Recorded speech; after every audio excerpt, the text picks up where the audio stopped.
Hello, welcome to my channel. My name's Kate, or Katie for those that are new. I just introduced myself. I am a 25-year-old woman, obviously. I go by she, her pronouns. I'm autistic. I am an autistic creator. I create on Instagram, TikTok, and obviously YouTube. I am fairly new to all of this, so if you do like my videos, please go drop me a subscribe and follow. It will be very, very appreciated. But without further ado, I'll get into my video.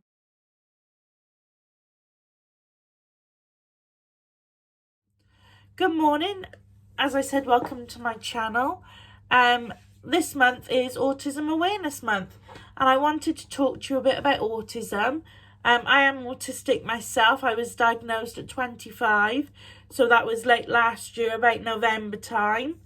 It was a shock to me. Well, I say it was a shock to me. It was a shock to my family as they didn't pick up on it.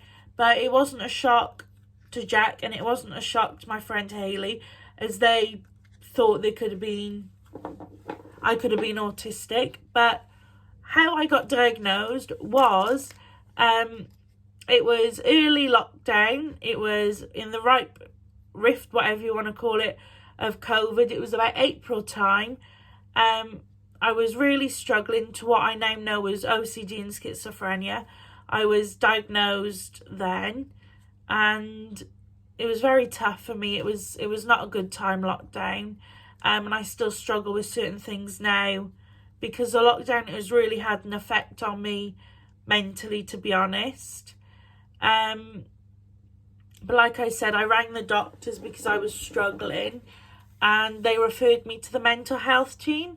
And the mental health team rang me, and they did an assessment over the phone. And the lovely lady asked me if she could refer me to the... Sorry about that. My alarm just went off to take my tablets. So she asked if she could refer me to the Autism Assessment team. And I was a bit reluctant because I thought, I don't think I have autism. I don't think it's a possibility, you know. And all these thoughts were going through my head. What would other people think if I got diagnosed with autism? Would people think I'm different now?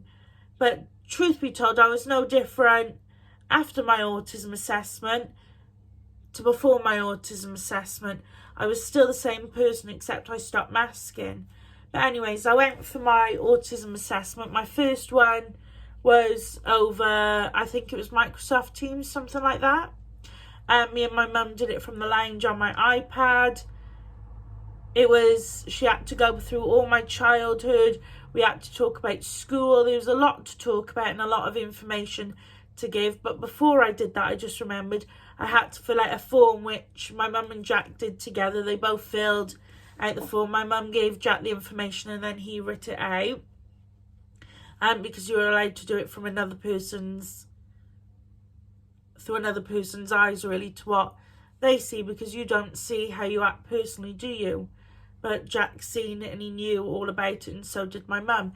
So they filled in the form, and then I had my Microsoft Teams consultation. And then after that, I was asked if I could go for an in-person assessment, so I did. Again, I had to talk about my childhood, my school life, a lot of things like that. And it was horrible bringing it all back up, because I like to forget about school. I didn't have a good time. I don't like to relive it, to be honest. I hated it. But yeah, I went through the assessment. I had to do a few different tasks, and then about a week later I had a phone call off the assessment lady saying, you are autistic, we have diagnosed you with autism. And later on they sent out a letter. Sorry, I'm leaning on the dog's bone.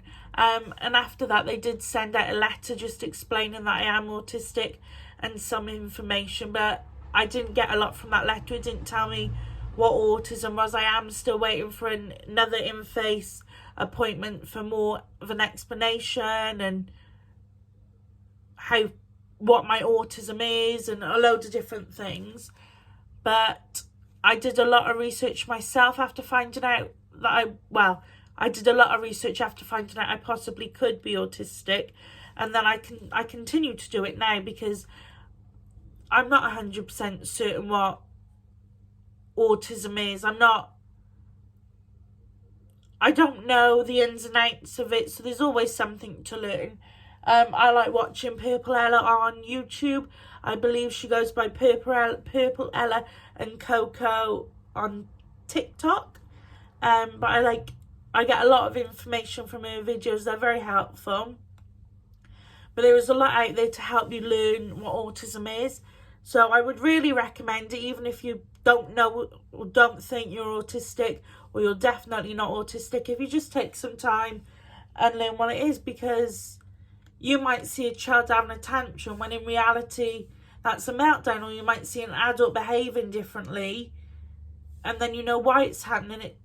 You won't judge as much, because people do judge. Like, I get judged every day. I'm loud, I don't understand things, I know I blurt things out without thinking. Like, there is a lot of things I do and I know I get judged. People listen to my conversations and I hear them laugh. It's not very nice, but they do it. People aren't very nice, to be honest. Yeah, people just aren't very nice. And I know I don't know when my tone changes. I am tone deaf. I don't know whether I'm speaking nicely, speaking horribly. Like, Jack always says, you're not speaking very nice. But I don't know that. And all throughout school, I had my mum's friends be like, don't speak to your mum like that. When in reality, I didn't know I was speaking to her any different. Like, my mum's fine with it. My mum knows my tone changes, but she knows I don't know I'm doing it. But these other people, they cast judgment. And it's not very nice. But it is what it is, you know. You can't stop others being like that, because they are. People aren't very nice in the world. And you're silly if you think they are. But anyways, back to the whole autism thing. So I did a lot of research, and I still continue to do research. And I highly suggest you do, like I said. But I'm learning who I actually am. And it is very hard. Like, I have spent my whole life masking and mimicking other people's behaviours. I didn't want to get picked on in school. I didn't want to be anyone. I didn't want to be different to everyone. I wanted to fit in. So I'd mask, I'd hide a lot of things about myself. I would try be different to fit in. I'd try like what everyone else likes. I didn't like half that stuff. Honestly, I didn't. I really didn't. But I lost who I am by masking. And sometimes I still do mask to fit in. And I don't know why I do it, because why fit in? Why be a sheep when you can be a cow, you know? But most people want to fit in. Most people want to be normal. But I am normal. I'm normal to me. I am normal in the autistic community, you know? I'm just not mainstream normal, really. And I hate the word normal, to be honest. But that's not the point. So yeah, throughout school, I'd mask and hide who I am. I was picked on a lot. I was the butt of people's jokes a lot. School was awful. I didn't have a good experience, and to this day, people still pick on me. It's not very nice. I was told, I'm like, Marmite, you either love me or you hate me. And to be honest, a lot of people dislike me. They hate me, and I don't understand why. I've not done anything wrong, but I'm learning that it's not my fault people hate me. It's on them. I've done nothing wrong. It is on them whether they like me or don't like me. But yeah, I just hope these people who don't like me learn to love themselves, because I do feel like it is a reflection on themselves, really, to be honest. But autism is a crazy thing. It is so deep. Like, people say, oh, it's not that deep. Autism is really deep. There's so many things about it. But I would like to end the stigma on stimming. Like, it is so hard. My biggest stim is doing this. It hurts my wrists. I've got fibromyalgia, so my wrists are sore. Anyways, I've broken my wrists a lot. But this just gives me peace. And making noise when you're excited, why can't you? Why is there so much hate around getting excited? Why can't you get excited in public? Like, why can't you be happy? Why can't you make noises? Like, all these things are so frowned upon, but why? I think people would be a lot happier if these things weren't frowned upon. If everyone could do it, if everyone could show they're excited, if everyone could stim, it'd be amazing. But there's so much stigma around it, and I hope by talking about it and putting it on my channel that it helps raise awareness and helps end stigmas.